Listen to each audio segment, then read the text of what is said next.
Hi friends, welcome back to our channel. ఈరోజైతే గోంగూర పచ్చడి కాకుండా కూర అనేది చేస్తున్నాను. ఎలా చేస్తున్నానో చూడండి ఫ్రెండ్స్. ఆకు మొత్తం తెంపుకొని గోంగూరను వాష్ చేసి పెట్టుకున్నాను. అలాగే ఉల్లిగడ్డలు, పచ్చిమిర్చి, ఎండిన మిరపకాయలు, వెల్లుల్లిపాయలు, శనగపప్పు వేసి చేసుకుంటున్నాను. కొంచెం తీసుకున్నాను, ముందుగా నానబెట్టుకున్నాను శనగపప్పుని. ఇలాగా కొంచెమే తీసుకున్నాను, ఒకటే కట్ట కాబట్టి గోంగూర అది బాగా నానాలి. శనగపప్పు అనేది, గోంగూర అనేది 2-3 టైమ్స్ వాష్ చేసుకున్నాను. ఇప్పుడు మనం కర్రీ చేసుకుందాం. ఒక బౌల్ పెట్టుకొని అందులో 2 టేబుల్ స్పూన్ల ఆయిల్ వేసుకున్నాను. అది వేడి అయిన తర్వాత ఆవాలు, జీలకర్ర వేసుకుంటున్నాను. అవి బాగా వేగాలి, చిటపట అవ్వాలి. ఇవి బాగా వేగిన తర్వాత ఉల్లిగడ్డలు, పచ్చిమిర్చి కూడా వేసుకుంటున్నాను. ఉల్లిగడ్డలు చిన్నగా కట్ చేసుకుంటున్నాను. గోంగూర పచ్చడి చేసుకుంటారు, కానీ నేనైతే ఇలా డిఫరెంట్గా కర్రీ ఎలా ఉంటుందో అని ట్రై చేశాను.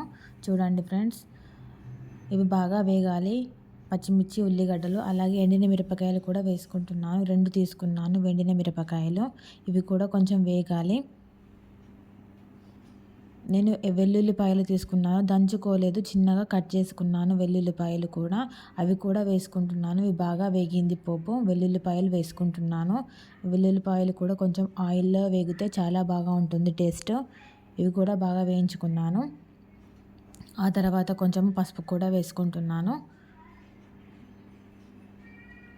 బాగా కలుపుకున్న తర్వాత ముందుగా మనము నానబెట్టుకున్నాం కదా శనగపప్పు, అందులో వేసుకుంటున్నాను ఆయిల్లో కొంచెం వేగితే పప్పు అనేది నోటికి చాలా టేస్టీగా వస్తుంది. అందుకే ఆయిల్లో వేసుకుంటున్నాను.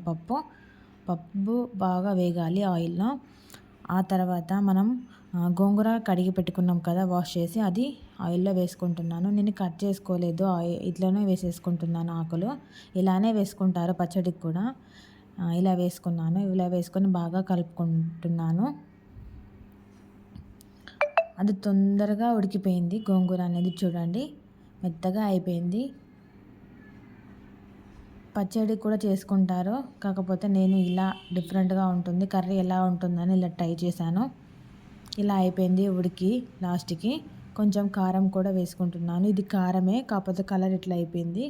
2 టేబుల్ స్పూన్ కారం, 1 స్పూన్ ఉప్పు వేసుకుంటున్నాను. ఇది కూడా బాగా వేసి కలుపుకోవాలి. చూడండి ఎలా మెత్తగా అయిపోయిందో గోంగూర అనేది. లాస్ట్లో ఇలా అయిపోయింది. ఇలా సింపుల్గా గోంగూర కర్రీ కూడా చేసుకోవచ్చు. ఓకేనా ఫ్రెండ్స్? Bye friends. లైక్ చేయండి, షేర్ చేయండి, కామెంట్ చేయండి. బాయ్.